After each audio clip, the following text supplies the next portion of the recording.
नमस्ते। अब हम यूनिट 4 के वर्किंग विद लैंग्वेज के सेकंड पार्ट की कोशिश करेंगे। इससे पहले हमने working with language part 1 complete कर लिया था। हम देखते हैं third question. Study the sentences in the columns below, यानी कि नीचे दिए गए कॉलम में वाक्यों को पढ़ें। A and B. A, I saw this movie yesterday, मैंने यह फिल्म कल देखी थी। B, I have seen this movie already, यानी कि मैंने यह फिल्म पहले ही देख ली है। सेकंड, ए का second, Vipin Babu worked here for a week last year, यानी विपिन बाबू ने पिछले साल यहाँ एक हफ्ते काम किया था। B, Vipin Babu has worked here since 2003, यानी विपिन बाबू 2003 से यहाँ काम कर रहे हैं।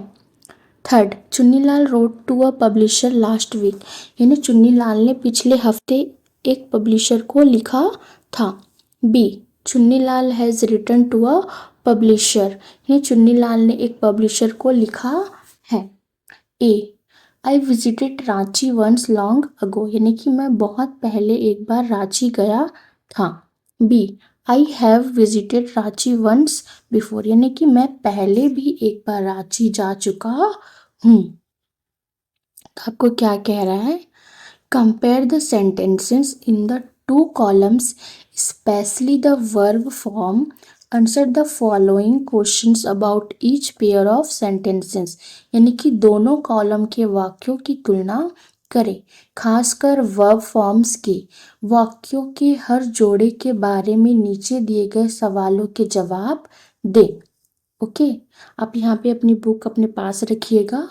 Okay, first, which column tells us that Vipin Babu is still working at the same place, यानी कि कौन सा कॉलम बताता है कि विपिन बाबू अभी भी उसी जगह काम कर रहे हैं? Answer column B. Column B का क्या है? सेकंड वाला। तो क्या आएगा? इसका रीज़न क्या है? Vipin Babu has worked here since 2003, यानी क्या लिखा है? विपिन बाबू 2003 से यहाँ काम कर रहे हैं। हैज़ वर्कड, यानी कि काम किया है, ये क्या है? Present perfect. एंड थर्ड क्या है? सिंस 2003, यानी कि 2003 से काम अभी भी चल रहा है। ओके, और आपको पूछा है कि कौन सा कॉलम बताता है कि विपिन बाबू अभी भी उसी जगह काम कर रहे हैं, तो ये क्या है? कॉलम बी का। और यहाँ पे आपको रीज़न पूछा नहीं गया है, बट मैंने आपको समझाने के लिए यहाँ पे लिखा है। ओके, तो यहाँ पे बोला है सिंस 2003, यानी कि 2003 से, मतलब अभी भी काम क्या है? चल रहा है। Okay, second, which column suggest that Chunnilal is now waiting for a reply from the publisher, यानी कि कौन सा कॉलम बताता है कि चुन्नीलाल अब पब्लिशर से जवाब का इंतज़ार कर रहा है? तो आंसर आएगा column B. Reason, Chunnilal has return to a publisher, B का थर्ड कॉलम। चुन्नीलाल ने एक प्रकाशक को लिखा है, मतलब काम अभी हालिया, मतलब रिसेंट में है, इसलिए रिप्लाई का इंतज़ार कर रहा हूँ। तो इसका क्या आएगा? Column B. आपको पूछा गया कौन सा कॉलम, चुन्नीलाल अब पब्लिशर से जवाब का इंतज़ार कर रहा है, तो क्या आएगा? Column B. क्योंकि क्या कहा है? चुन्नीलाल ने अभी उसको पत्र जो क्या है उसे लिखा है, और काम भी क्या है? रिसेंट में, और वो उसके क्या है? रिप्लाई का इंतज़ार कर रहा है। Second, which column suggest that the person still remembers the movie he saw, यानी कि कौन सा कॉलम बताता है कि उस व्यक्ति को अभी भी वह फिल्म याद है जो उसने देखी थी? तो इसका आंसर आएगा कॉलम बी का first, I have seen this movie already. तो क्या है? मैंने यह फिल्म पहले ही देख ली है। तो इसका क्या आएगा? रीज़न क्या है? अनुभव का असर क्या है? अभी भी प्रेजेंट में है, और फिल्म क्या है? याद है। और आपको क्या पूछा गया है कि कौन सा कॉलम बताता है कि उस व्यक्ति को अभी भी वह फिल्म याद है जो उसने देखी थी, है ना? तो इसका क्या आएगा? Column B. Fourth, which column suggest that the experience of visiting Ranchi is still fresh in the speaker's mind, यानी कि कौन सा कॉलम बताता है कि रांची जाने का अनुभव बोलने वाले के दिमाग में अभी भी ताज़ा है। तो इसका आंसर क्या होगा? Column B, reason. इसका कारण क्या है? I have visited Ranchi once before, यानी कि मैं पहले भी एक बार रांची आ चुका हूँ। तो एक्सपीरियंस या अनुभव का असर अभी भी है, इसलिए याद ताज़ा है। तो इसका आंसर क्या होगा? Column B. Okay. Fourth question. Given below are jumbled sentence working in groups. Rearrange the words in each sentences to form correct sentences, यानी कि नीचे कुछ उल्टे पुल्टे वाक्य दिए गए हैं। ग्रुप में काम करके हर वाक्य में शब्दों को सही क्रम में लगाकर सही वाक्य बनाइए। तो आपका क्या बोल रहा है? You will find that each sentences contains an idiomatic expression that you have come across in the lesson. Underline the idiom and write down its meaning. Then use your dictionary to check the meaning. यानी कि आप देखेंगे कि हर वाक्य में एक मुहावरा है जो आपने लेसन में पढ़ा है। मुहावरे को अंडरलाइन करें और उसका मतलब लिखें और मतलब चेक करने के लिए अपनी डिक्शनरी का इस्तेमाल करें। ओके, मतलब आपको यहाँ पे इडियम यानी कि मुहावरा दिया गया है और आपको उसका मीनिंग लिखना है।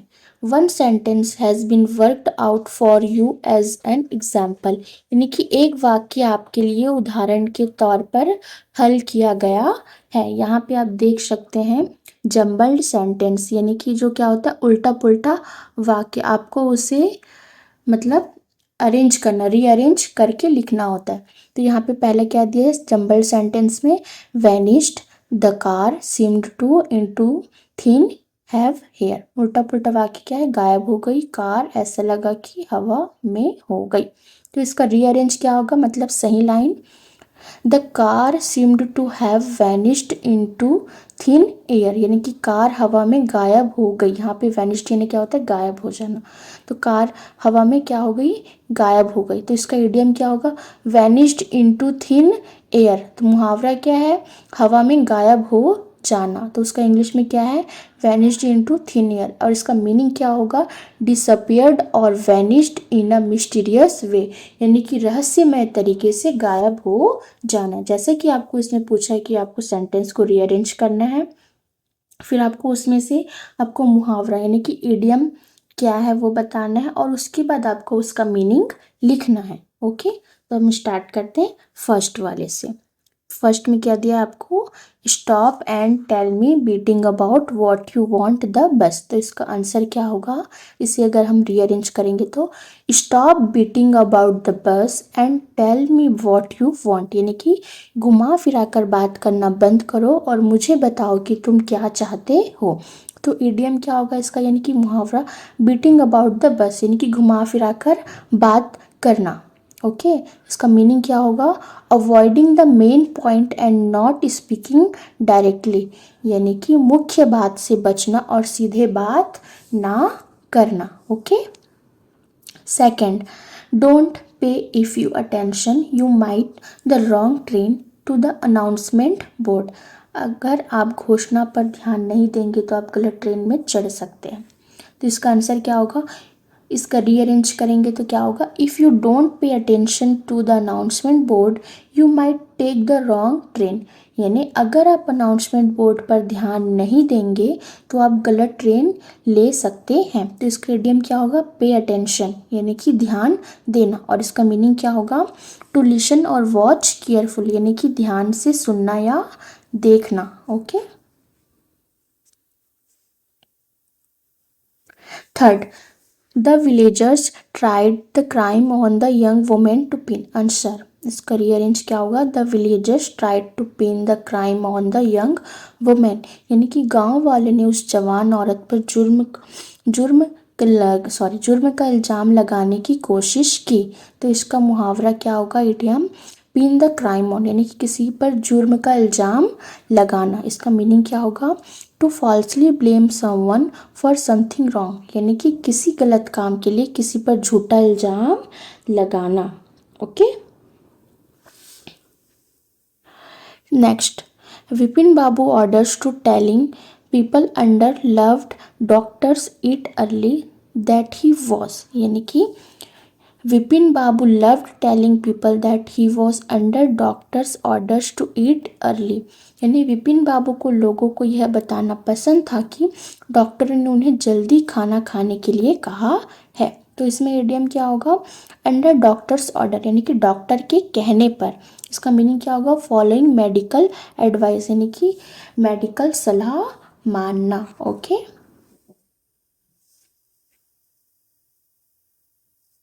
नेक्स्ट क्या है? The students that teacher his eyebrows when said that all their lessons raised they had revised.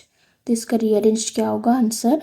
The teacher raised his eyebrows when the students said that they had revised all their lessons. जब student ने कहा कि उन्होंने अपने सभी lesson revise कर लिए हैं तो टीचर ने अपनी भौएं ऊपर उठाई। तो इसका मुहावरा क्या होगा? इडियम रेज्ड हिज आईब्रोज, यानी कि भौएं ऊपर उठाना। उसका मीनिंग क्या होगा? टू शो सरप्राइज और डिसबिलीव, यानी कि हैरानी या अविश्वास दिखाना। ओके।